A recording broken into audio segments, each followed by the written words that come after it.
Hello, everybody. My name is Jason. And I'm Jenny. And welcome to the Game Warriors top 50 games of all time forever. These will never change. 50 years from now, they will still be our top 50. It's not true. It's not true. They change all the time. Yep. This is our 2023 edition, even though it is February of 2024. It took us a little bit more time than normal to get this up. Why? Because we have been gaming. Gaming. We don't have time for lists. We're gaming. Give me some dice. This video is between 20 and 11. 20 and 11. And Jenny is going to start with her top 20. All right. 20. What fills the 20th gap? So my number 20 has already been on your list, which is kind of a surprise. You like it? You think I should like it more? Than Yeah, you? I thought for sure it would be higher on your list. And that is Gloomhaven. Well, it was just 21. Well, still, it's higher on my list. That's true. She's got a point. I do have a point. She's got a point. So again, we already covered this incredibly epic game. So much going on with it. You're really immersed in the world that is Gloomhaven. So incredibly fun, really cool mechanic to either, to do things with your character, whether it be having them take an action or something else. So, but really great game. We have, as Jason explained, let it kind of die off just because one of our campaign mates left us. 3 years ago. And so we just need to pick this back up again because it's a phenomenal game. So my number 20, Gloomhaven. I love Gloomhaven. Okay. So my 20, now that I think about it, should not be ahead of Gloomhaven. Like, I want to play Gloomhaven more than this, but that's the way this is.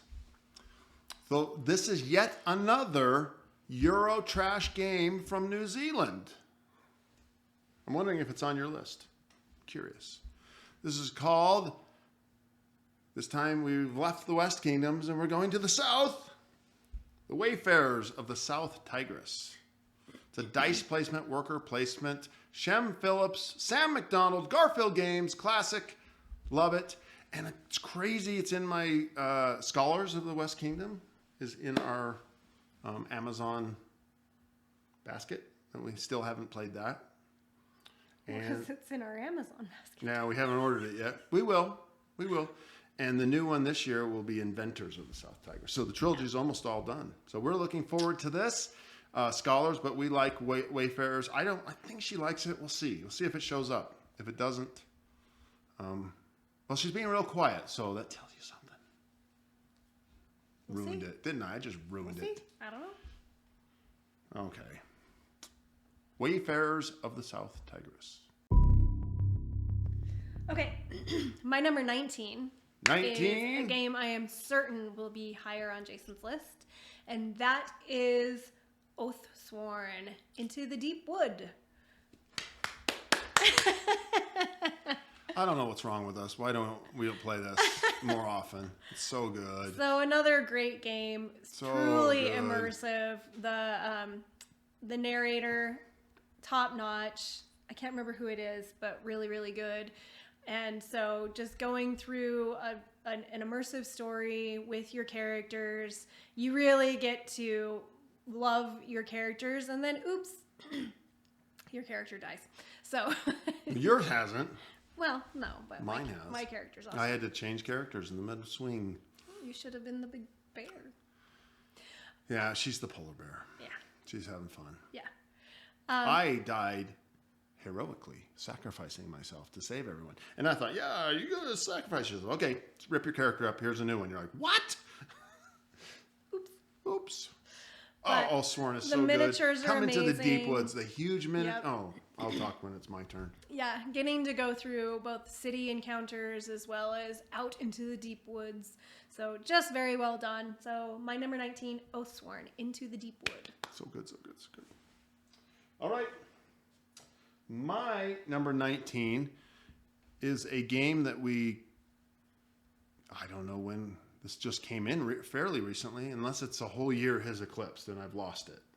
But it's a game that we played and just just had a ball of fun, just a barrel of fun with it. And it's called Deep Rock Galactic. Rock and Stone! And it's based on a video game, and we just have fun. I mean, we're just three idiot miners. We play this with our son who visits once in a while. And we just have a ball, don't we? That was just a fun game. Yep. Some fun game. It's a little dungeon crawl with these little scenarios, and you just go and they get harder and harder, and we've been having a great time. I can't say enough about this. However, we've all agreed that once we finish the scenarios, we're going to box it up and sell it. Yeah. Yeah, it's like, do it, get it done, move it on. But while doing it, It's a lot of fun. oh, so fun. It's just it's the definition of just having a good time. Just smiling a lot. And by the way, there's a lot of games that are not fun at all. Like Ark Nova is not fun. There's no fun involved. None. Zero. It is a stressful situation that you're going to immerse yourself in for the next 3 hours. Because your winning streak is slipping.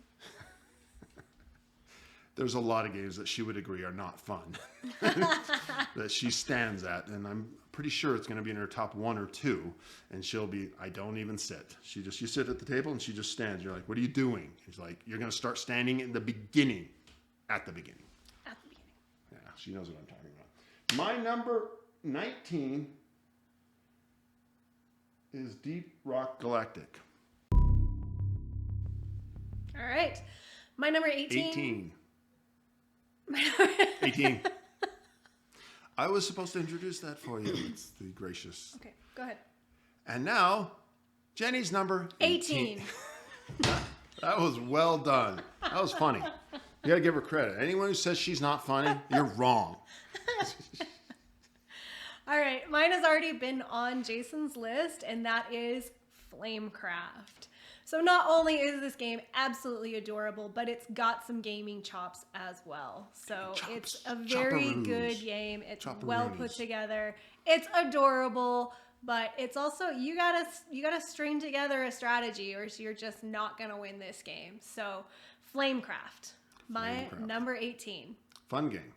If it weren't so darn adorable, we'd play it more. No, yeah.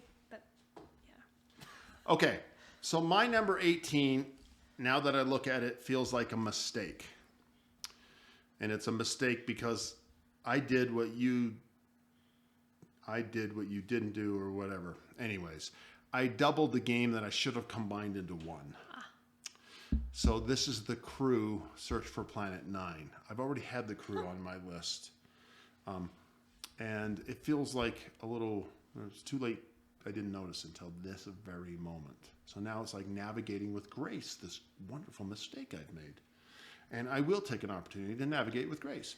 And that is, I've heard so many people tell me that, oh, the Planet 9 is the original. It's trash. They never want to play it again.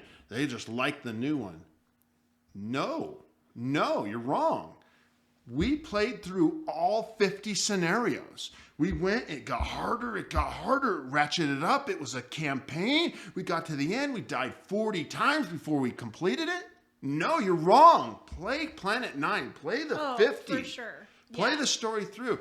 The mission Deep Sea has probably better fun mechanics for after. When you're done with that, you can just throw out. Yeah, don't skip Planet 9. Oh, it's great. People say, I'll never play it again. Well, of course I wouldn't play it again because I finished it. But start there and go through it. I mean, it took us 6 months.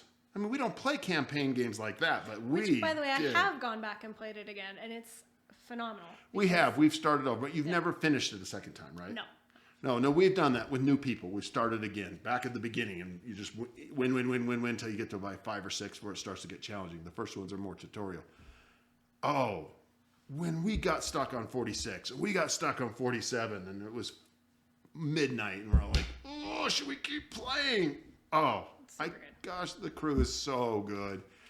Play Planet 9. People tell you, don't listen to them. Go get the original, play through the whole thing, and then move over to Mission C. Okay. That was my number 18. Jenny, now I would like to introduce number 17. All right, so my number 17, also already on Jason's list, Viscounts of the West Kingdom. So this is... Should be higher on yours because you win. That's the not the only reason things make my list, Jason. But no, this is a fantastic game. I love these series of games, so I don't know, spoiler alert. But this is Viscounts of the West Kingdom is a fantastic game. I win it, so there you go. That's why it's on my list. But number 17. Euro trash from New Zealand. Sorry. Number 17 is brand new to my list. It is from a company that I would never have paid attention to. I don't like the look of their boxes. I don't like their small boxes. And this little game has captured my attention as something that I might get good at, but I haven't yet. And it's very big on a lot of other people's lists. I don't even think it'll be on your top 50. It's called The White Castle. And it's just this fascinating little thing. And I think it's well designed. Forget theme. A little box from De Vere Games. Everything just fits into it. It's well done. There's a lot of game in this little box. And The White Castle. It's fascinating. And you've got 12 turns or 9 turns. It might be 12. I don't know. You've got 3 turns a turn. Might be 9 total turns or 12. I think there's 4 dice. So yeah, I think it's 4. And that's it. And you just have to ratchet it in and build. It's kind of a little bit like the game. What game did we talk about? Lost Ruins of Arnak, where you just so little to do in the beginning, but then you get a little engine going. Lost Ruins builds that engine better. I've seen you really go on the final turn of that. But White Castle can do that a little bit. And I'm fascinated by it. It's a little tight little design that is interesting to me. White Castle by De Vere. Don't know who produced it. I mean, who wrote it and designed it. All right, Jenny. It's time for you to go to number 16. All right, my number 16 I think has definitely been higher on my list. Not sure. Is it Falled? Falled? It falled. Let's see where it was last year. It was number 9 last year. So It's nosediving. it's number 16 this year. And that is Dwellings of Eldervale.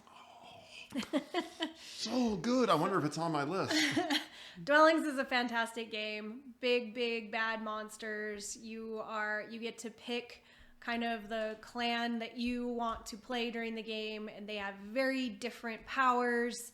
And really fun to play. So you're basically battling it out and also doing all sorts of other things all over the board to try and win at the end of the game. But just really well done, really clever. Again, another game that is really big, has incredible table presence. It's a beautiful game, beautiful miniatures.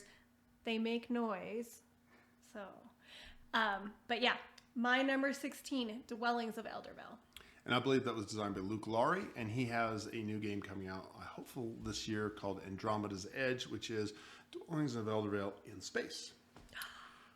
So we're very excited. We kickstarted that all in. We're looking forward to that. But I am loving Dwellings of Eldervale. I just love it. I just love it. Mm-hmm. What do we got? Is it my turn? Yep. Okay, so this is a love-hate game. This is a love-hate game. We're at the end of SaltCon, again, 4 days of gaming, and our friends pull out the mass market game. And they're like, let's get a couple of these in. And I'm like, oh, come on, don't do that to me. I'm a serious gamer. I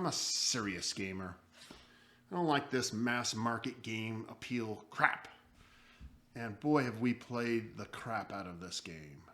Oh, I don't know if I even like it, but I can't stop playing it. Marvel Splendor. What are you going to do? It's so quick, it's so buildy, and it's Marvel themed, which works for me. I don't know. I can't tell you. And we have friends that are much better at it than us. And then when I get into it, and we played it at the last convention, and we were playing, and I was winning, and then they invited this other guy who's supposed to be good at it, and he started to beat me, and I really got pissed off. I was like edgy and angry, and I was like, oh, I do like this game. I don't know how to explain it. It's a mass market money maker. It's just money in a box, and it's fun. Addictingly fun. And I hate it. Because it's not a real game. It's not a real game. Oathsworn. No, that's a real game. Guess what? And here's a real cat. Aw. He's Bickle.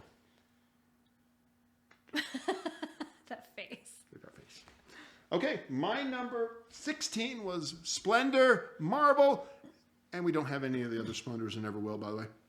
Number 15 for Jenny. What has she got? I'm getting so excited to hear her top ones.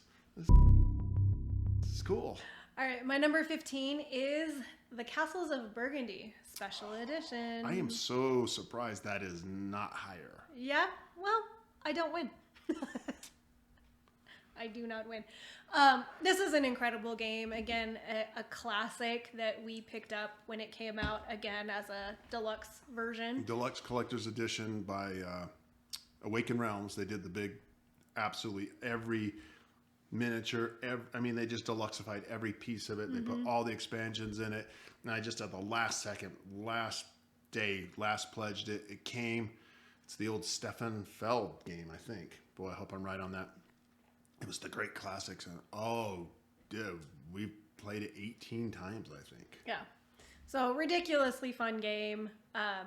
Really straightforward and simple, but a lot of strategy to it, a lot of different, and if you have the expansions, a lot of different ways you can go to try and earn points. The cool thing about it too is you can feel very, very behind in the game and all of a sudden you score just a ton of points. So, which is also nice because you can really catch up to your opponents and they're not even going to see you coming. But anyway, my number 15, The Castles of Burgundy Special Edition. What a game. It's an old classic that holds up 100%. Like some of our old classics that we won't play anymore and can't stand, like Ticket to Ride or Carcassonne, we felt that they've just failed. I'm not interested in playing either of those games ever again. Castles of Burgundy. And it's one of the games that we played all the expansions because they were all in the big box. And we generally get, those expansions like, I don't know about this or that, but that we play with all of them. We just play with every expansion every time. Well, except for one. Yeah, we don't that one, but that's only because we never use it, so it's no need to put it in there. Okay, great. Okay, my 15 is a game that is new to the list, brand new, and it is colorful, and it's fascinating, and it's just like something I think I like more than everybody else, and it's just so cool. It's something about it. It's kind of clicking for me. I don't know. It's Arborea, and in fact, that was not planned. I put it up so it could be in the background, and there you go. And it's the only box in here. It's a riot of colors and mechanics. It's designed by Danny Garcia. It's published by Alley Cat Games. It's art by Nico Gendron and Javier Inkgolem. That name sounds made up. I don't know. Arborea. It's a fun little weird game. We played it once. We learned it together with some friends, and it got to like past midnight, and Jenny was like dying. Like she was so tired. She expired, and she finally just got up and left, and we just kept playing. But you've come back and played it since. Yeah, it's a great game. Great game. Okay, my number 15, Arborea, which is, in terms of excitement, is pretty high up there. I want to play this. Mm-hmm. Yeah, so that's an exciting game. I don't know, again, if it will last a long time. And it does. I was watching some reviews. People's like, it's too colorful, or the iconography is too small. There's all those problems, but it is small. The iconography is small, but the artwork is really cool. Hey, man, would you rather have beige? Okay.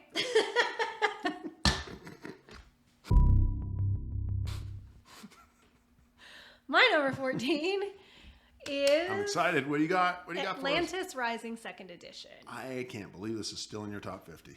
Oh, wow. Yeah. I love this game. So you're basically trying to save Atlantis by doing all sorts of things. Your character has special powers that then you can leverage to try and help Atlantis at the same time as you're trying to, I think, open a gate or some sort of portal. The waters are... the waters are slowly sinking Atlantis. This game is beautiful. So the artwork is literally like you have Atlantis and slowly things flip over and you can see the land sink into the ocean. So, but this is just a really fun game. I've always enjoyed playing Atlantis Rising. Cooperative game. The components are absolutely phenomenal. Really, really pretty. So yeah, my number 14. Atlantis Rising. And we did kickstart the Monstrosities, I think that's what it's called, Kickstarter, and it was delayed quite a bit, but it finally came in, but we haven't played it yet, so we have to definitely pull it out and try that. Sitting right over there in the pile of games, new games to play. Everything's over there. Everything's over there. Okay, my number 14 is a game that was much lower on your list, but I think we share the exact same feel for it, which is Foundations of Rome. Mm-hmm. Just pull it out, bring it. I think the next version should be a little bigger. It's just not big enough for me. It's just kind of wimpy. I mean, it's just Rome. Yeah. Like these little plastic things, make them bigger. I mean, I think the game only weighs like 20 pounds. Yeah, like bigger. Little. Like it's got table presence instead of table presence. Love Foundations of Rome. Your arms will fall off trying to carry this game. You got 3 actions.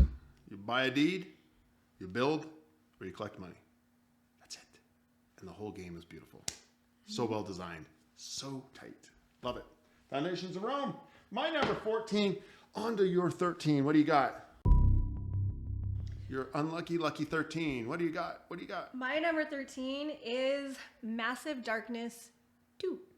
Ooh. This would be higher on our list if we actually played it, which we should. So this used She's asked me. Set it up. This used to live on our table. So we just played it every single day. I love this game. Love the theme. Love the characters that you get to play. Love their unique powers. And, you know, sometimes those powers come through different cards or different whatever. I always play the archer, I believe. The ranger archer, right? Something. Yeah, she plays ranger archer. Awesome. But yeah, this game is just really fun, and I love that just within the context of one game where you just sit down, you get to level up your character and get more and more powerful, as opposed to having to do it across a campaign or something like that. So it's just you'll go from 1 to 5th level. This is what we're talking about Castle Ravenloft in a previous video, and why it's kind of faded for us, because you will go from 1 to 2 level there. But every time you play Massive Darkness, you'll up level 5 levels, and the difference between 1st and 5th level is pretty profound. You've got some cool powers already. You kill the big boss guy, and you restart. Yep. Play another scenario. Oh, so good. It's going to be on my list. So well done. So my number 13, Massive Darkness 2. Perfect. My number 13 is a classic, and I don't know if it's still on your list, but I do know that you love it, and it's called Nemesis. You are trapped on a little flying saucer in space, and there's aliens on board, and things are going wrong. We played it the very first time, and we lost, and I didn't think it was that good. I thought we lost. This sucks. And I was reading some board game geek stuff, and they said, oh, it's so cinematic. It's the way you die in the most cinematic ways. And I went, oh, maybe I've got this wrong. And I started to play it for the cinematic deaths. And we've won it a few times. We play it cooperatively. We don't play with the betrayal mechanic. We just love the game. I just love the feel. I love the mechanics. I just love, even when I die at the last second with the thing bursting out of my chest, it's just so good. As you just barely make it to Earth. Or one person does. Yeah, you're on Earth going, hey, I made it. And then you flip the card. Yeah, you're infected. Oh, such a fun game. Awaken Realms. Just a great, great game. We've got Lockdown, which is the sequel, and we've never played it. That's something she's yelled at me for. And we're backing Retribution, which is the third in the one where you become a Marine and you get to mow down aliens, which is based on the Aliens movie by James Cameron, obviously unofficially because they don't have the license. 13, Nemesis. On to number 12, Jenny. All right. So my number 12 is Marvel United. Oh, I'm surprised this isn't higher. Yeah. I Well, wonder if it'll be higher on mine. yeah, we'll see what beat this. But I love Marvel United. We have, I think, just about every single expansion to it, and it's just incredibly We fun got more coming. to be able to mix and match the heroes and the villains, and it's just such a straightforward game, and we've played it with lots of different people. It's really easy to teach how to play it, and sometimes we win, sometimes we don't, but it's always a blast. It's always a playing blast. This game. We're never done. We just have to clean the table off, and then we play something else only because we like new games. Otherwise, we just keep playing it. Yeah. Yeah. Yep. So well designed. So well done. It's a CMON game. I don't know who designed it. I think Eric Lang did some of it. Yep. Okay. Wow, that's a good choice, Jenny. My 12 has already been on your list. Game we like. We usually take it to convention and pull a table out and set it up, and everyone looks and go, how do you fit that on the table? We can do it. Dwellings of Eldervale. Dwellings of Eldervale.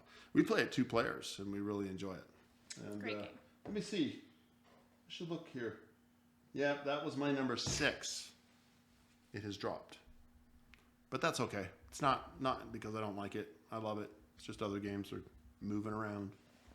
Okay, Jenny. We're at the end. We're at the end of this top 10. Oops. You're at number 11, right? Number 11. All right. All right, folks. What do you got? All right, so my number 11, so close, is Nemesis. Love this Almost game. forgot Love the ratcheting tension. Love that, when you do die, if you die, it is generally in spectacular fashion. You've really tried your heart out, and sometimes it doesn't work out. Sometimes it does. Sometimes you get your heart ripped out. Yeah, sometimes you do. But it is just a really well done game with the theme of aliens and outer space, and you're just doing everything you can to save the ship and get back to Earth. So, love this game. Number 11, Nemesis. And my 11 is a game that we used to be on our list, dropped off, but we had a friend buy it at a convention, and we were there and we started to play it, and I rediscovered it in a new way, and I found out how much I had missed a layer of it, and that's Blood Rage. Really, really love Blood Rage now. I liked it before. Now I'm like, oh my gosh, this is a genius game after all these years. It's a CMON game designed by Eric Lang, one of probably his most famous game in many ways. And I know he's actually designing Blood Rage too. It's kind of a long process. Searching for inspiration perhaps, I don't know. But oh my gosh, I love it now. I love it in a way that I just didn't see before. So, Blood Rage. That's it. That's it. Guess what's next? Top 10. See you then.